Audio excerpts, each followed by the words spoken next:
I stood at the service entrance of Harrison Manor, my hand hovering over the brass doorknob I'd turned thousands of times before. The kitchen door, the proper entrance for the help, as my stepmother Caroline never failed to remind me. 10 years of being forced to use this entrance, even after my father's death, made me a legal heir. Snow fell softly around me, catching in my designer coat that cost more than Caroline's monthly spa budget.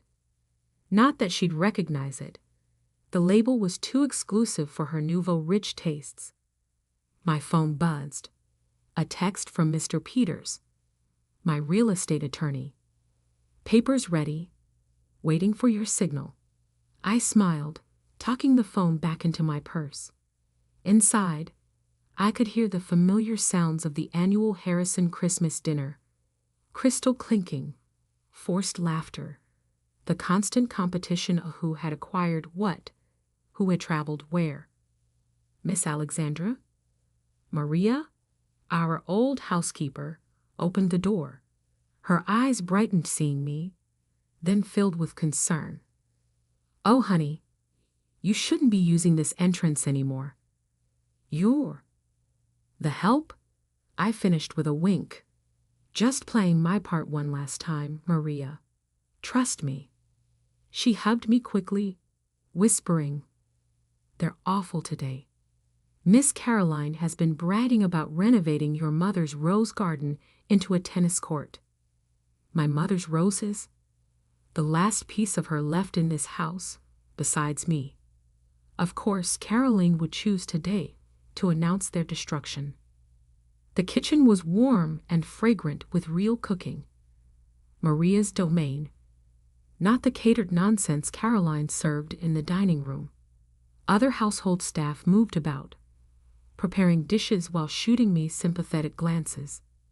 They knew who really took care of them after Father died, who ensured their pensions remained intact when Caroline tried to slash them. "Alexandra," Caroline's shrill voice carried from the dining room, "if you're skulking in the kitchen again, do make yourself useful and bring more wine." Stifled laughter followed her command. My step-siblings, no doubt, Thomas and Victoria, who'd never worked a day in their lives, but loved to mock my servant tendencies. I picked up an expensive bottle of Bordeaux, one I'd actually purchased, though Caroline had undoubtedly taken credit for it. "Time to serve the Last Supper," I murmured to Maria, who covered her knowing smile. The dining room was a monument to Caroline's tacky idea of luxury, everything gold-plated and ostentatious. Nothing like the elegant simplicity my mother had cultivated. My step-siblings lounged in their usual spots near the head of the table, while various social climbing friends filled the other seats. "Oh good, the wine girl arrives," Thomas smirked. At 35, he still lived off his monthly allowance, spending his days networking at country clubs. Victoria adjusted her obviously new diamond necklace so it caught the light. "Really, Alexandra, if you love serving so much, we should put you on staff officially. Though we have to discuss a proper uniform." I poured the wine silently, years of practice keeping my hand steady despite their jabs. Caroline sat at the head of the table, my father's place, then my mother's, now claimed by a woman who saw the house as nothing but a status symbol. "Since you insist on joining us for Christmas," Caroline gestured to a small table near the kitchen door, "you can sit there. We wouldn't want to make the real guests uncomfortable." More snickers. The real guests, social climbers, and fair-weather friends who'd disappear the moment the money ran dry. Which, if they'd bothered to check the estate accounts, was happening faster than they realized. I took my seat at the servants' table, carefully arranging my simple black dress. The channel label hidden inside would have paid for everyone's meal tonight. "Now then," Caroline raised her glass, "I have an exciting announcement. As you know, this estate has been in need of modernization. So I've decided to begin extensive renovations in the new year, starting with that dreadful rose garden. My phone felt heavy in my pocket. One text would set everything in motion.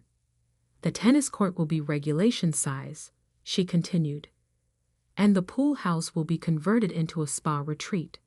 Of course, some staff quarters might need to be downsized. Maria, bringing in another dish, barely concealed her distress.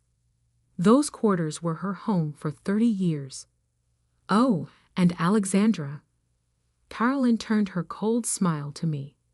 Since you love the kitchen so much, you should know we're converting the service wing into a wine cellar. You'll need to find new accommodation by February. That was it, the final twist of the knife. I pulled out my phone, keeping it visible on the small table. Actually, Caroline, I said clearly, we need to discuss some changes to those renovation plans. She laughed. Dear girl, I don't discuss property decisions with the help. My phone rang right on schedule. I put it on speaker. Miss Harrison? Mr. Peters' voice filled the room. The papers are signed and registered. Congratulations. You now own the entire estate, including all adjacent properties and holdings. The crystal glass slipped from Caroline's hand, shattering against the imported tablecloth. What did he say? Victoria whispered. I stood up slowly, smoothing my dress. I believe he said I own everything, including the chair you're sitting in, Caroline, and I think it's time for some renovations of my own. The dining room froze in perfect tableau. Caroline's face locked in disbelief, Victoria clutching her fake diamonds, and Thomas half rising from his chair with his mouth hanging open. This is impossible, Caroline finally sputtered. The estate is in my name. Your father left. Left everything in trust, I interrupted smoothly. A trust that matured last month on my 30th birthday. But you knew that, didn't you? That's why you've been rushing to spend as much as possible before losing control. I walked slowly around the table, touching the back of each chair. What you didn't know was that I've spent the last 5 years buying every property surrounding the estate. The lands you thought were owned by various holding companies. All mine. But you work in that little office downtown, Victoria protested weakly. I smiled. That little office is the headquarters of Harrison Global Investments. We manage over $12 billion in assets. Though I'm not surprised you never bothered to check, too busy spending money to wonder where it came from. Mr. Peters cleared his throat over the speakerphone. Should I proceed with the other arrangements, Ms. Harrison? Yes, please. Send in the security team.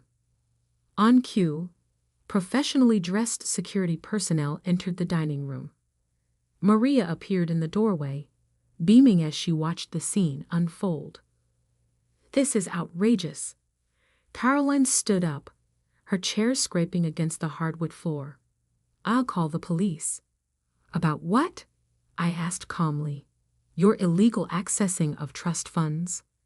The forged documents you used to claim ownership of my mother's personal items. Or perhaps the offshore accounts where you've been hiding estate money. She went pale. How did you? I learned from you, Caroline. I watched everything. Every scheme, every manipulation, every cruel little power play. I just watched from the kitchen, where you thought I belonged. Thomas jumped up. You can't just throw us out. We live here. Actually, I can. You see, I had my lawyers review every document you've signed in the past decade. Apparently, living rent-free in a trust property requires proper documentation. Documentation you never filed. Victoria burst into tears, smearing her expensive mascara. But where will we go? Don't worry, I said, taking my father's seat at the head of the table. I'm not completely heartless. You have until New Year's to find new accommodation. More generous than the 2 weeks' notice you gave Mrs. Reynolds when you kicked her out of the gardener's cottage to build your yoga studio. The security team began quietly escorting the dinner guests out. Caroline's social circle couldn't leave fast enough. Their previous sycophantic smiles replaced with barely concealed glee at her downfall. "Maria," I called out, "please show Mr. Peters' team which items belong to the estate. They'll be cataloging everything tonight." "With pleasure, Miss Alexandra," Maria replied, already directing staff to unlock various rooms. Caroline made one last attempt. "Your father would be ashamed of you, treating family this way." The room went silent. I stood slowly, letting my simple black dress catch the light just right to reveal its true quality. "Family," I said softly. "Let's talk about family, Caroline. When father was dying, who sat with him every night? When the estate needed managing, who learned every aspect of the business while you were redecorating? Who kept the staff employed when you wanted to fire everyone to save money for your spa trips?" I pulled out a small key, the key to my mother's private study, which Caroline had never managed to open. "I am my father's daughter, and more importantly, I am my mother's daughter. This estate isn't just property to me, it's a legacy, one you never understood." My phone buzzed again, another message from Mr. Peters. "Trust transfer complete. All accounts now under your control. Check your credit cards," I suggested to my step-siblings. "I think you'll find they've been deactivated. Don't worry about the charges you made this morning. Consider them my Christmas gifts to you." Victoria crumpled into her chair. Thomas started frantically tapping on his phone, presumably discovering his accounts were frozen. "You can't do this," Caroline whispered, but her voice had lost its authority. "I already have." I nodded to the security team. "Please escort them to their rooms. They can pack personal belongings only, authenticated personal belongings." As they were led away, I heard Victoria wail, "But where will we have Christmas dinner next year?" I looked around the dining room, at my mother's portrait that Caroline had relegated to a dark corner, at the tacky decorations that would soon be replaced, at the kitchen door that would never again be used to segregate family from help. "I'm sure there's a nice restaurant that would be happy to serve you," I called after them. "Just make sure you can afford the bill." As the grandfather clock struck midnight, I sat in my mother's study, finally alone. The security team had finished their initial inventory. Maria had overseen the removal of Caroline's more garish decorations, and my step-family had been confined to their rooms under supervision while they packed. My phone buzzed with a message from Victoria. "Please, we can work something out. That necklace you always loved. It's yours." I smiled, remembering the fake diamonds she'd been so proud of. "You mean the cubic zirconia?" I texted back. "Keep it. Consider it a memento." The study remained exactly as my mother had left it, protected by a lock system Caroline never managed to crack. Every book, every photograph, every small treasure exactly where it should be, including the item I'd come to find. The bottom drawer of Mother's desk contained a simple wooden box. Inside was a letter, dated just before her death, and a single key. "My dearest Alexandra," the letter began, "if you're reading this, you've finally taken back what's yours. The key opens the vault in the wine cellar, the real vault, not the decoy Caroline thinks she found. Everything I couldn't trust to lawyers is there. Use it wisely." A knock at the study door interrupted my reading. "Miss Alexandra?" Maria called softly. "They're asking to speak with you, all three of them." I tucked the letter away. In the main hall, please. It's time they learned the difference between living in a house and being part of its legacy. The main hall, with its sweeping staircase and generations of Harrison family portraits, had always been Caroline's favorite spot for making grand pronouncements.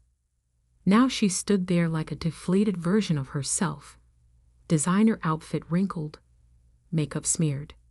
"Alexandra," she began, forcing a maternal tone she'd never actually used before, "surely we can discuss this reasonably. We're still family." "Stop." I held up my hand.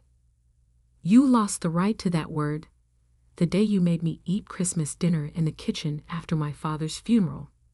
I was 16, grieving, and you were already redecorating his study." Thomas stepped forward. "Look, we know we've been difficult. But this house, I cut in, was built by my great-grandfather. Every brick, every beam, every rose in that garden you wanted to destroy has a story. Stories you never bothered to learn because you were too busy treating it like a trophy." Victoria dabbed at her eyes with an embroidered handkerchief, one she'd stolen from my mother's collection. "What do you want? Money? Position? Name it?" I laughed softly. "I have more money than you can imagine. As for position," I gestured to the security team, "I'd say my position is quite clear." "Then why?" Caroline demanded. "Why go through all this deception? Why work in that office, live in that apartment, if you were so wealthy?" "Because," I said, climbing the first few steps of the grand staircase to look down at them, "I wanted to see who you really were, without the fake smiles and forced politeness you showed when you thought I had power. I wanted to know if any of you had a shred of real family feeling left." The silence that followed was damning. "Your cars will be here in 10 minutes, I continued. "The Four Seasons has rooms reserved for you for 1 week. After that, you're on your own." "But our clothes? Our jewelry?" Victoria started. "Everything purchased with estate money stays here. Your trust fund payments have been discontinued, effective immediately. Mr. Peters has prepared detailed documentation of fund misuse over the past decade, should you wish to contest this legally." Caroline's face hardened. "Your father would be proud," I finished. "He left letters too, Caroline. In that vault you'd never found. He knew exactly who you were. He just hoped you'd prove him wrong." The front doors opened, revealing 3 black cars waiting in the circular drive. Snow was falling again, covering the garden where, come spring, my mother's roses would bloom again. "Miss Alexandra?" Maria appeared with a stack of papers. "The initial inventory is complete. We found some concerning items in Miss Victoria's safe." "My personal safe?" Victoria shrieked. "You had no right." "Actually," I held up a document. "According to the trust agreement, everything in this house belongs to the estate, including some rather interesting jewelry that matches the description of pieces reported stolen from the governor's wife last spring." Thomas went pale. Victoria stopped crying. Caroline gripped the banister for support. "Don't worry," I said quietly. "I'm not pressing charges. Consider it your Christmas gift, along with a chance to leave here with some dignity intact. Though I suggest you all find good lawyers." The security team began escorting them out. At the door, Caroline turned back one last time. "You planned this for years, didn't you? Watched us, studied us, just waiting for the right moment?" I thought of all the holidays spent in the kitchen, listening to their laughter. All the nights spent learning the business while they partied. All the quiet moments in this study, reading my mother's letters, preparing for this day. "No, Caroline, You planned this. Every time you chose cruelty over kindness. Every time you put status above family. Every time you looked at me and saw someone to dominate instead of someone to love. I just made sure you reaped what you sowed. The doors closed behind them with a final, heavy thud. Through the windows, I watched the cars disappear down the snow-covered drive. "Maria," I called out, "gather the staff in the kitchen, please. All of them. It's time for Christmas dinner. The real Christmas dinner." As I walked toward the kitchen, this time through the main hall, head held high, I smiled at my mother's portrait. "Merry Christmas, Mom," I whispered. "The roses are safe now. Everything is."